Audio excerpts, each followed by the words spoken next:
자, 수험생님 안녕하세요. 토마토 페이스에서요. 그림으로 읽는 민법 체계도라고 하는 것을 가지고 여러분과 함께 이제 합격을 위해서 강의를 하게 될 저는 박기인이라고 합니다. 먼저 이제 여러분들이요. 이제 최근에 시험이 끝나가지고요. 이제 다시 이제 다음 시즌을 이제 대비해서 우리가 공부를 하게 됩니다.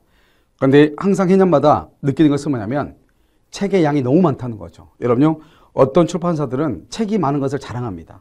그래서 뭐 기초서 나오고 뭐 별의별 어떤 책들은 17가지 정도의 종류가요.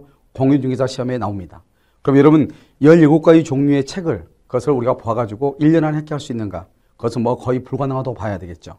그런 정도의 책을 가지고 합격을 하시려면 거의 한 10년 정도는 공부를 하셔야 될 겁니다.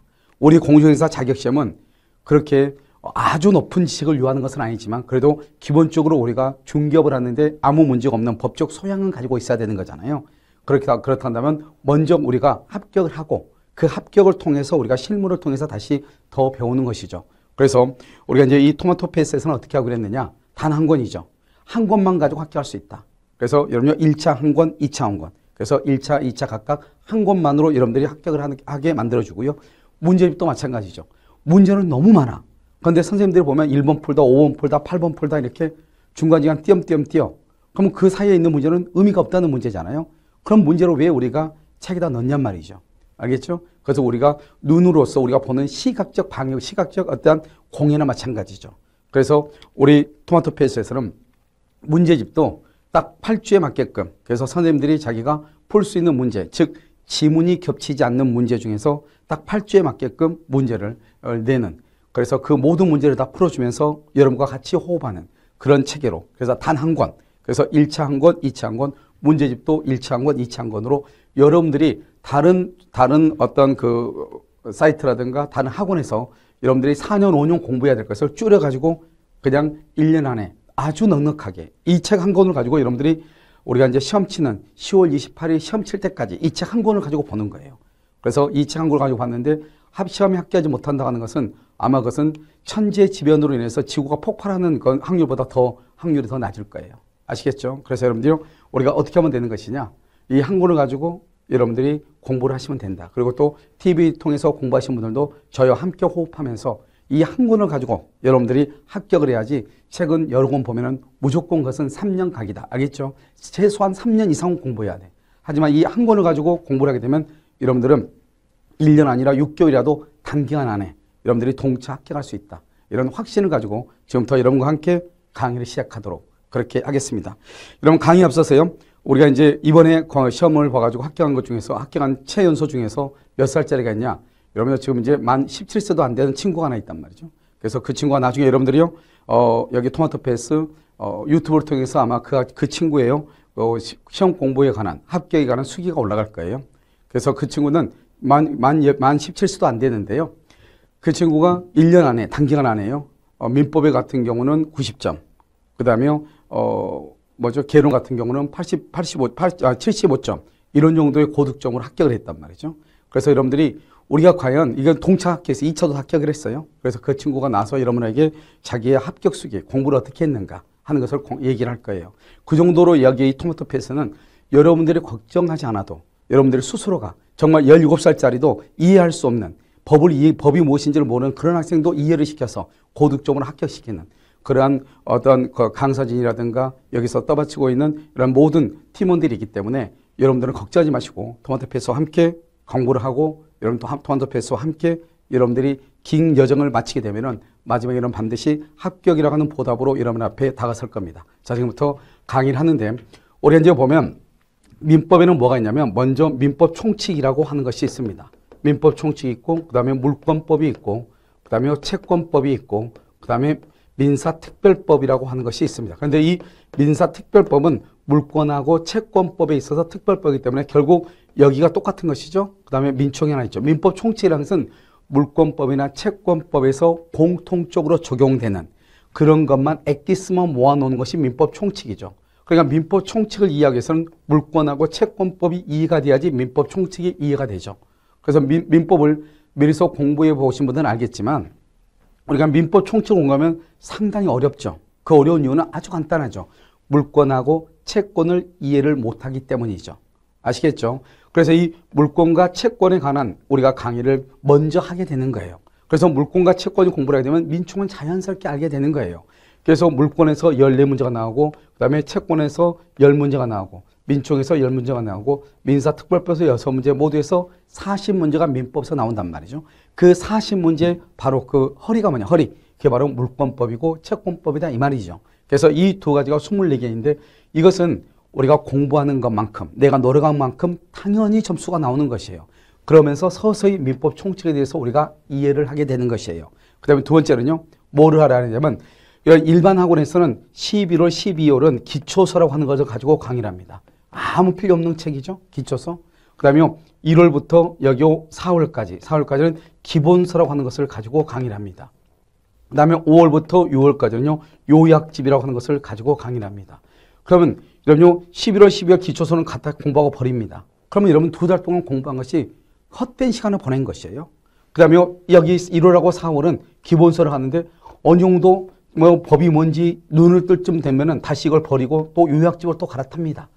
여기에 또 판례집이 있고 뭐 있고 이게 한 10개 가지가 달라붙어요. 그러면 여러분들 이것을 가지고 공부를 해서 내가 정리를 해서 합격을 하려면 정말 3년 이상 최소한 잡아야 됩니다. 그래서 여러분 주회원에 보면은 거의 대부분 다 3년 이상 다 공부를 하셨죠. 근데 그분들이 합격하고 나서는 나는 3개월 만에 합격했다 이렇게 말하고 다녀서 문제인 것이지 3개월 만에 합격했다는 사람은 최소한 3년 이상 공부했고 알겠죠? 6개월 만에 공부했다. 그 사람은 적어도 4년 이상 공부했다. 이렇게 보시면 되는 거죠. 그래서 여러분요, 이런 것들은 이제 문제가 되기 때문에 우리 여기 토마토 페이스에서는 어떻게 하는 것이냐. 이 모든 것을 한꺼번에 그냥 다 없애버리고 압축을 해서 어떻게 하는 거냐. 단 한 권으로 만들었다. 이 말이죠. 그래서 기초부터 최고 심화 과정까지 이것을 단 한 권으로 딱 묶은 거예요. 그것도 부동산학 개론하고 민법이라는 과목을 한 권으로 묶은 거예요. 대단하죠. 그것을 묶을 수 있는 능력은 그런 것을 할 수 있는 그런 교수진의 어떤 역량과 관계가 되는 것이죠. 그래서 이것을 한 권으로 묶어서 이 한 권을 가지고 여러분들에게 합격할 수 있는 길을 보여주는 것이에요. 아시겠죠? 그래서 여러분들이 여기 우리 토마토 패스와 같이 함께 공부를 하게 되시면 여러분들 어떻게 하냐? 기초부터 심화까지 한 노드로 해서 모든 것이 다 끝나는 것이에요. 그래서 여러분들이 오직 합격이라고 하는 등대만 향해서 여러분들이 걸어가시면 된다. 이렇게 생각하시면 될 거예요. 자, 지금부터 한번 보도록 하겠습니다. 그래서 먼저 원래 1편은 여러분 뭐냐면 민법 총칙임에도 불구하고 우리는 먼저 제2편 물권법부터 강의를 먼저 들어가도록 그렇게 하겠습니다. 아시겠죠? 자, 이제 물권이라고 하는 것이 무엇인가? 자, 물권이라고 하는 것은 어떤 것을 그냥 물권과 채권의 구별이라고 되어 있잖아요. 왜 그러느냐? 우리가 물권이라고 해서 물권만 보고 공부를 할 수 없는 거예요. 그래서 이것은 물권과 채권의 구별에 대해서 우리가 잠깐 알아야 되거든요. 그러면 물권이라는 것은 사람이 물건을 직접적, 배타적, 독점적으로 지배할 수 있는 권리다. 여기서요, 지배할 수 있는 권리 이것을 지배권이라고 하고 할 수 있는 이것을 관념적 지배권이다. 이렇게 얘기를 하는 거예요. 그럼 여기서 배타적 독점이다 이 말이 자주 나올 거예요. 그럼 여러분 이렇게 보시면 되죠. 하나의 원 안에요. 한 사람만 이렇게 서 있을 수 있고 나머지는요. 이 원 안으로 들어올 수가 없는 거예요. 그러니까 뭐다? 이 나는 너하고는 같이 서 있을 수 없다. 같은 원 안에. 이것을 뭐란다? 나란히 서 있는다. 그걸 양립이라고 하고 양립할 수 없다. 이렇게 얘기하죠. 이 양립할 수 없는 것은 뭐다? 나 혼자만 있다. 그걸 독점이라고 하죠. 나는 너하고 결이 달라. 나는 너하고 같이 있을 수 없어. 그것을 배타적이라고 얘기하는 거예요. 그래서 앞으로 배타적이다, 독점적이다, 양립할 수 없다. 이 말은 다 같은 말이에요.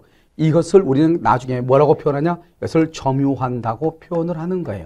자, 보시면 내가 이 물건을 지금 잡고 있죠? 이것을 점유한다고 하죠? 내가 이렇게 잡고 있으면 다른 사람이 이것을 점유할 수 없는 거잖아요. 그러니까 나 혼자만 하죠? 독점이고 배타적이고. 그 다음에 이것은 양립할 수 없다, 같이 점유할 수 없다. 이런 말이죠. 그러니까 물건이라는 것은 사람과 물건 간의 관계죠. 사람과 물건 간의 관계예요. 사람이 물건을 뭐한다? 지배하는 권리예요. 알겠죠? 지배하는 권리다. 그런데요, 채권이라고 하는 것은 뭐냐? 사람이 사람 간의 관계예요. 봐봐요. 물건은 사람과 물건 간의 관계이고요.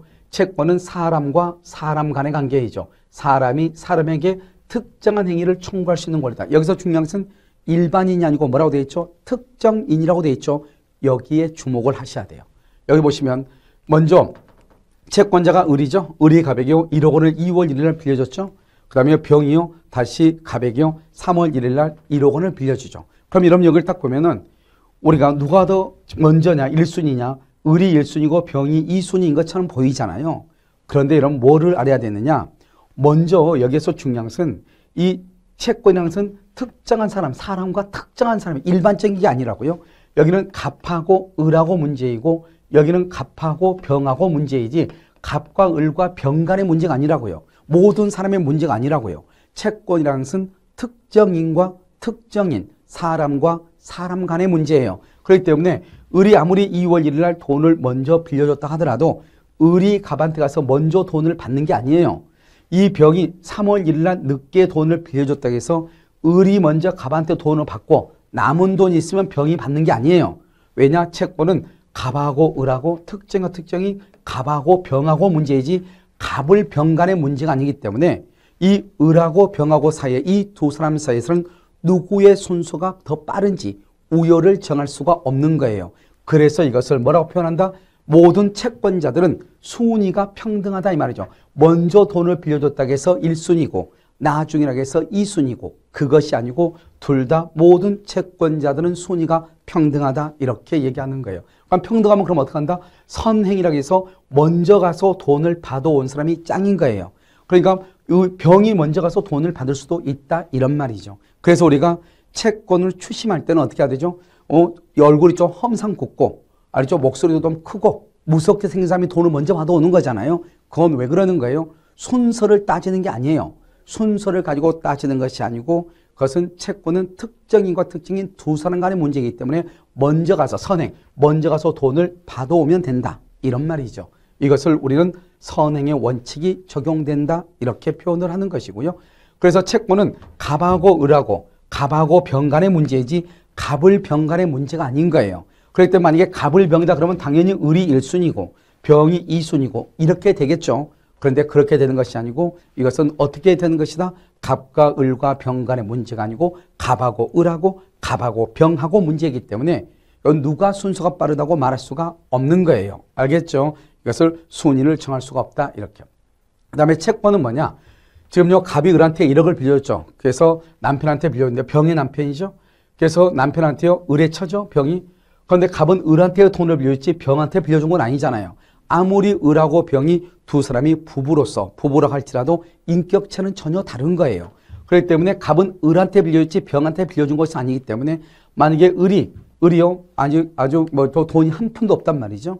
그런데 마이너스 지금 파산 직전에 있는 사람이요. 그런데 자기 을의 처는요 100억 원의 자산가예요. 그렇다 하더라도 갑은 병한테 남편의 채무를 변제하라고 요구할 수가 없는 거예요. 우리가 채권이라는 것은 누구하고 문제이냐? 갑하고 을하고 문제이지 갑하고 병하고 문제가 아니라고요. 을과 병은 인격이 전혀 다르다고요. 그렇기 때문에 갑은 병에게는 청구할 수가 없는 거예요. 알겠죠? 그래서 채권은 갑이 을에게 청구할 수 있는 권리이다. 그것을 갑이 을에게만 특정한 사람에게만 주장할 수 있다. 그것을 대인권이다. 이렇게 얘기하는 것이고요. 그래서 을의 처에게는 주장할 수 없죠. 그러니까 갑이 을에게는 주장하는데 을의 처에게는 주장할 수 없다. 이것을 우리는 뭐라고 표현한다? 상대적이다. 이렇게 얘기를 표현하는 거예요. 그래서 상대권이다. 이렇게. 그래서 갑은 병에게 청구할 수 없다. 이렇게 얘기를 하는 거예요. 그래서 갑의 을에 대한 권리 내용을 갑의 을에 대한 병에게는 주장할 수가 없다. 우리가 대항한다는 말이 무슨 말이냐? 항상 이게 대항한다는 말은 이렇게 얘기하는 거예요. 갑이 을에게 1억을 빌려줬잖아요. 그러면 갑은 을에게는 당연히 1억 원을 변제하라고 주장할 수 있잖아요. 이렇게 갑이 을에게 1억 원을 변제하라고 주장하는 것을 갑이 을이 아닌 병에게도 주장할 수 있는가? 즉 제3자에게도 효력을 주장할 수 있는가? 그것을 대항한다고 얘기하는 거예요. 그런데 갑은 오로지 을에게만 주장하고 그것을 병에게는 주장할 수가 없다. 그것을 대항하지 못한다. 이렇게 표현을 하는 거예요. 그래서 원래 채권은 상대권이죠. 갑하고 을하고 특정인과 특정인 두 사람 간의 문제이지 갑하고 을하고 병 간의 문제가 아니라고 그랬죠. 그래서 갑은 을에게는 청구할 수 있지만 그 을에게 청구할 수 있는 권리를 을이 아닌 제3자 병에게는 주장할 수 없는 것이 원칙이죠. 채권은. 그것을 우리는 말한다. 상대적이다. 상대권이다. 이렇게 얘기한다고 그랬죠. 이것을 우리는 말한다. 대항하지 못한다. 이렇게 얘기해요. 그래서 앞으로 대항한다. 대항력이 없다. 이 말이 아주 자주 나온단 말이죠. 그 다음에 우리가요. 갑이 그러면 1억 원을 빌려줬는데 1억 원을 갑이요. 2월 1일 날 1억 원을 빌려줬다. 그러면 변제기 때 1억 원을 청구해야죠. 청구한다는 말이 무슨 말이죠? 우리는 아무에게나 너 돈 갚어. 너 돈 나한테 얼마 줘. 그러면 안 되죠. 그건 불법행위잖아요. 그런데 청구할 수 있다고 하는 것은 청구에도 좋다는 거예요. 내가 갑이한테 너 빨리 돈 갚어. 할 수 있다는 거야. 왜? 빌려준 돈이 있으니까. 두 번째는요. 만약에 상대방은 청구를 받으면 어떻게 해야 돼요? 청구는 권리니까. 권리의 반대에는 의무가 있거든요. 그러니까 그 청구에 응해야 된다. 응한다는 것은 의무를 이행해야 된다 이 말이죠. 그래서 만약에 만약에 갑에게 1억 원을 주죠.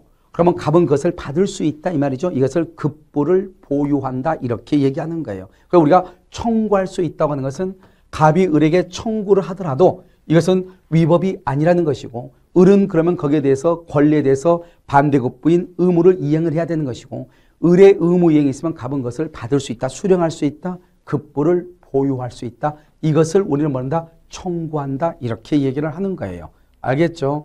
그 다음에 이제 채권하고 청구권은 어떻게 하냐? 원래 채권은 청구권이라고 얘기한단 말이죠. 그런데 채권하고 청구권이 언제나 동일한 것은 아니에요. 한번 볼까요? 자요, 갑이 을에게 대해서요 1억 원을 빌려줬죠. 그런데요, 2월 1일 빌려주고 10월 1일 날 돈을 갚아야겠단 말이죠. 그런데 오늘 현재가 5월 1일이에요. 오늘 현재 5월 1일이면 갑은 을에게 1억 원을 받을 채권은 있죠. 채권은 있지만 뭐는 없다? 돈을 갚으라고 청구할 수는 없죠. 그래서 청구권은 없는 거예요. 그런데 만약에 10월 1일이 변제기가 되죠. 변제기는 돈을 갚은 이행기다 이 말이죠. 그러면 10월 1일이 되면 여전히 갑은 을한테 1억 원의 채권이 있는가 동시에, 알겠죠? 돈을 갚으라고 청구할 수도 있다 이 말이죠. 그러니까 10월 1일 되면 갑은 을에게 1억 원의 채권을 가지고 있고 그것을 돈을 갚으라고 청구할 수 있다. 채권과 청구권이 동일하게 된다 이 말이에요. 그런데 5월 1일은 채권은 있는데 아직 변제기 전이니까 청구할 수는 없죠. 그러니까 여기 5월 1일 변제기가 되기 전에 채권하고 청구권은 동일한 말이 아니지만 만약에 이행기 10월 1일이 되면은 채권과 청구권이 동일하게 되는 거예요. 알겠죠? 그래서 동일하다 이렇게 얘기하고요. 그 다음에 채권자는 이행을 청구하죠. 이것을 청구 권능이라고 하고요. 그러면 채무자가 이행을 하겠죠. 그럼 그걸 받아야죠. 그것을 급부 보유 권능이다 이렇게 얘기해요. 이것이 원칙이죠. 대부분의 경우는 돈을 빌렸으면 너 돈 갚어? 그러면 응 알았어 갚을게 이렇게 하잖아요. 그런데 돈을 갚지 않으면 그럼 법원에 소송을 청구해야죠. 소구 권능이죠. 그래가지고 강제 집행을 경멸해야 되죠. 집행 권능이죠. 그 다음에 만약에 손해가 있으면 손해배상을 청구해야 되겠죠. 계약을 해제해야 되겠죠. 이런 것들이 나오는 것이다 이 말이에요. 이것도 다 있다 이 말이죠. 그래서 우리는 청구권이라고 하는 것은 우리가 채권은 청구권인데 이 청구권이라는 것은 채권만 있는 것이냐 그건 아니에요. 물권에도 보면 물권적 청구권이 있고요. 우리가 나중에 가족법을 보면은 상속 회복 청구권 이것도 청구권이잖아요. 자 이런 것들이 있다 이 말이에요. 그러니까 채권만 무조건 채권에만 청구권이 있는 것은 아니고 물권이나 또는 가족법에도 청구권이라는 것이 존재한다. 이것을 우리가 알 수 있죠. 기본적으로 알아야 되는 것들이요. 그럼 먼저 이제 우리가요 물권이라는 것을 보려면 아까 말했죠. 사람이 물건을 지배할 수 있는 권리다 이랬죠. 그러니까 우리가 물권은 사람과 물건 간의 관계란 말이죠. 그럼 여기서 보시면 우리가 물건은 뭐냐? 유체물이죠. 유체물이라는 것은 모양이 있다 이 말이죠. 지금 여기 봐봐요. 이게 지금 펜 있죠? 펜은 모양이 있죠? 이것을 유체물이라고 하고요. 전기 기타 관리할 수 있는 거죠. 관리할 수 있는 이것을 관리 가능성이라고 그래요. 그럼 전기는 눈에 보이지 않잖아요. 하지만 이것은 계량기에서 관리가 되고 있죠. 그래서 그것을 모양이 없는 거죠. 자연력 모양이 없는 무체죠. 무체 모양이 없는 물건이죠. 하지만 관리가 가능하면 물건이 될 수 있다 이 말이죠. 그래서 여러분요 전기도 물건이 될 수 있고 이 전기가 계량기에서 관리가 되고 있는데 옆집에서 우리 집에다가 선을 연결해서 도둑 전기를 썼다 이 말이죠. 우리는 그것을 뭐란다? 절도죄라고 얘기하는 거예요. 아시겠죠? 그 다음에 물건이라는 것은 뭐냐? 물건을 먼저 현존해야 돼요. 현재 존재하지 않은 것은 물건이라고 하지 않고 물건은 하나하나의 개성, 특성, 특정이 돼야 되고요. 그 다음에 독립성이 있어야 되는 거예요. 그럼 여기서 중요한 것은 현존해야 되는데 현존하지 않는 경우요. 우리가 아파트 분양을 하죠. 아파트 분양 계약을 하면 바로 지금 현재 물건이 있는 게 아니잖아요. 아파트 분양을 하면 이러면 어떻게 되는 거예요? 한 3년 뒤에 건물이 완공이 되는 거잖아요. 현재는 물건이 없잖아요. 그러니까 등기를 못 하잖아요. 그러니까 현존하지 않는 경우는 물건은 성립할 수가 없는 거예요. 왜요? 물건은 현재 물건이 존재해야 돼. 그런데 3년 뒤에 건물이 완공된다잖아요. 그러면 소유권은 언제 취득하냐? 3년 뒤에 취득하는 거잖아요. 그래서 현재는 물건은 성립하지 않는다 이렇게 얘기하고요. 그다음에 채권이죠. 그러면 채권은 어떻게 돼요? 성립이 가능하다 이 말이죠. 채권은요. 그래서 채권은 성립이 가능하다. 왜요? 이것을 분양계약이죠. 아파트 분양계약 가능하다. 그래서 현존하지 않으면 물권은 성립할 수 없으나 채권은 성립할 수 있다. 이렇게 얘기하고요. 우리가 이제 특정이 되면 하나하나의 개성이 있어야 된다. 이렇게 보시면 돼요. 그럼요. 우리가 집합물이라고 되어 있잖아요. 그럼요. 양의장 있죠. 양의장 안에 실뱀장이 있잖아요. 실뱀장은 수억 마리가 들어있단 말이죠. 그런데 이 실뱀장은 하나하나가 개성이 있는 물건이고 이건 특정이 되어 있는 거란 말이죠. 그런데 이런 양의장 안에 있는 실뱀장가 너무 적어가지고 눈에 보이지도 잘 않는데 이것을 하나하나를 핀셋으로 잡아가지고 계약서를 어떻게 쓰겠어요? 그러니까 그렇게 계약서를 쓰는 것이 아니고 이 전체 양의장 안에 있는 전체 것을 하나의 물건으로 보는 거죠. 그걸 집합시킨다고 그래. 그래서 양의장 안에 수억 마리의 실뱀장가 있는데 이것을 하나의 물건으로 보고, 알겠죠? 거래를 한다 이 말이죠. 그것을 집합물이라고 얘기하는 것이죠. 그래서 이것은 고정 집합물이 있고 유동 집합물인데 특히 유동 집합물이 말하면 뭐죠? 양식, 장례, 어류 등 같은 것을 얘기하는 것이죠.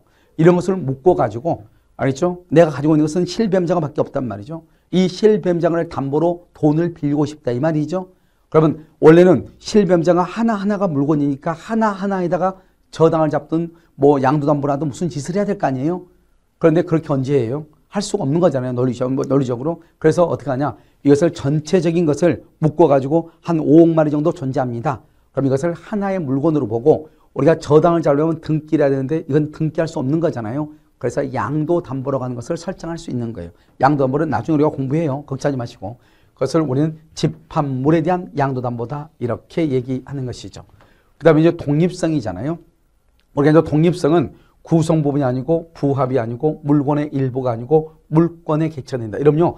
이 말은 여러분 앞으로도 이제 수도 없이 듣게 될 거예요.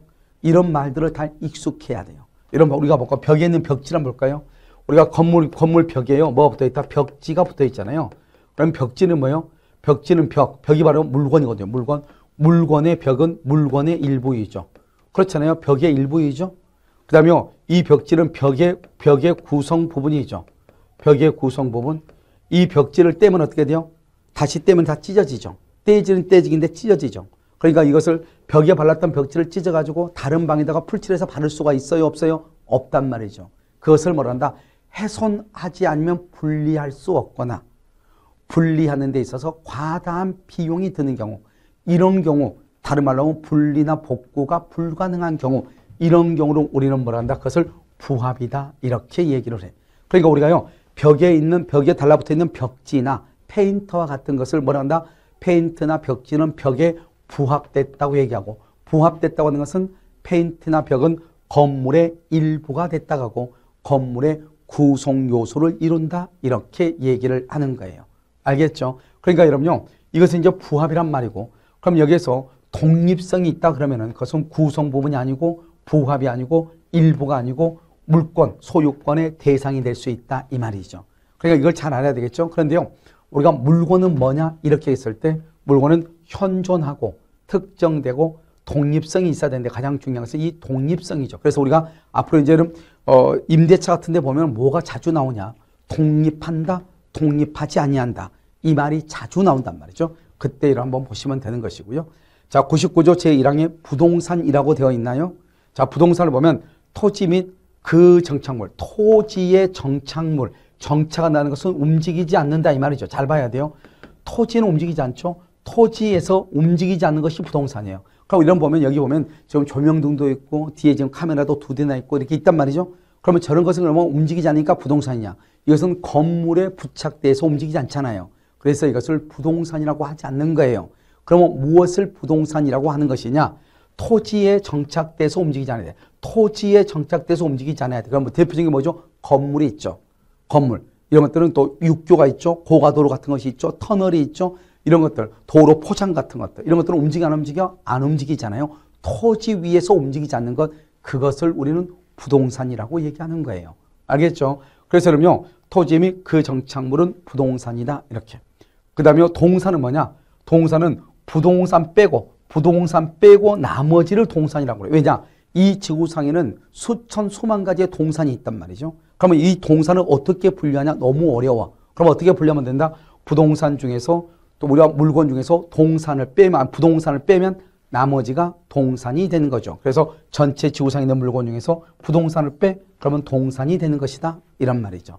아시겠죠? 그럼 부동산은 뭐냐? 먼저 토지가 부동산이죠. 토지를 이렇게 토지가요, 100번지죠? 100번 이걸 한 필지라고 그래. 이걸 나누죠. 분할하죠. 그럼 100-1번지에서 토지가 두 개가 돼요. 이것을 두 필지다. 이렇게. 그래서 토지는 한 개, 두 개를 어떻게 세느냐? 필 또는 필지로 세는 거예요. 그 다음에 건물은 어떻게 하냐? 건물은요, 이것은 최소한 기둥하고 지붕하고 주된 벽이 있으면 그걸 건물이라고 그래. 그럼 여러분요, 주유소 봐봐, 주유소.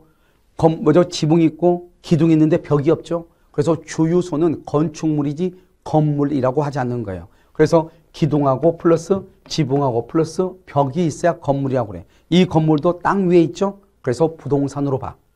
그 다음에요, 임목이죠. 임목은 남의 산에 나무가 자라고 있단 말이죠. 남의 타인의 산에요.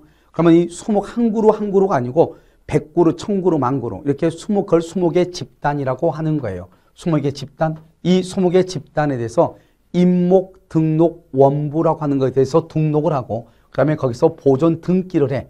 그럼 이것은 산하고 전혀 별개로 별도의 부동산으로 봐. 그러니까 남의 산에 나무가 심어져 있는 상태로 임목, 보존, 등기가 되면 그것만 별도의 부동산으로 봐.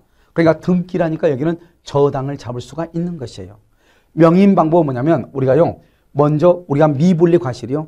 사과나무나 배나무 봐봐요. 사과나 배 같은 것을 내가 다 밭대기로 사고 싶다 이 말이죠. 그럼 지금 현재 사과나 배가 열리고 있죠. 그 자라고 있는 그 상태에서 놓고 나는 이 과수원하고 나무는 필요 없고 배만 내가 사고 싶다 이 말이죠. 그걸 미분리, 아직 배를 따지 않았다 이 말이죠. 그것을 미분리 과실의 경우는 명백하게 인식할 수 있는 방법에 의해서 다른 말로 입간판을 세우죠. 여기에 토지는 A의 소유이고 그다음에 사과나무도 A의 것인데 열매만 B가 샀다. 이렇게. 이것을 우리는 특정하고 소유자가 누구라고 표시하고 그것이 나중에 그 열매를 딸 때까지 계속되고 있어야 되죠. 이것을 우리는 명인 방법이다. 이렇게 해서 보통 미분리 과실의 경우에 보통 그렇게 한다 이 말이죠. 농작물은 남의 토지 위에 무단으로 경작을 하더라도 그것은 경작자가 소유자가 되는 거예요. 경작자가. 알겠죠? 그런데요, 남의 토지에 무단으로 나무를 심잖아요. 그러면 그 나무는 토지 소유자 것이 돼버려. 그래서 이걸 나중에 설명하는데 나무는 토지에 부합된다고 얘기하는 것이고 남의 토지에 무단으로 농사를 지으면 그것은 농작물은 무조건 경작자 것이 돼. 경작자 소유가 돼. 알겠죠? 그래서 여러분요, 우리가 부동산은 토지, 건물, 임목, 명인방법, 농작물 이것이 우리는 부동산이다. 이 5가지를 정확하게 암기하고 있어야 돼요.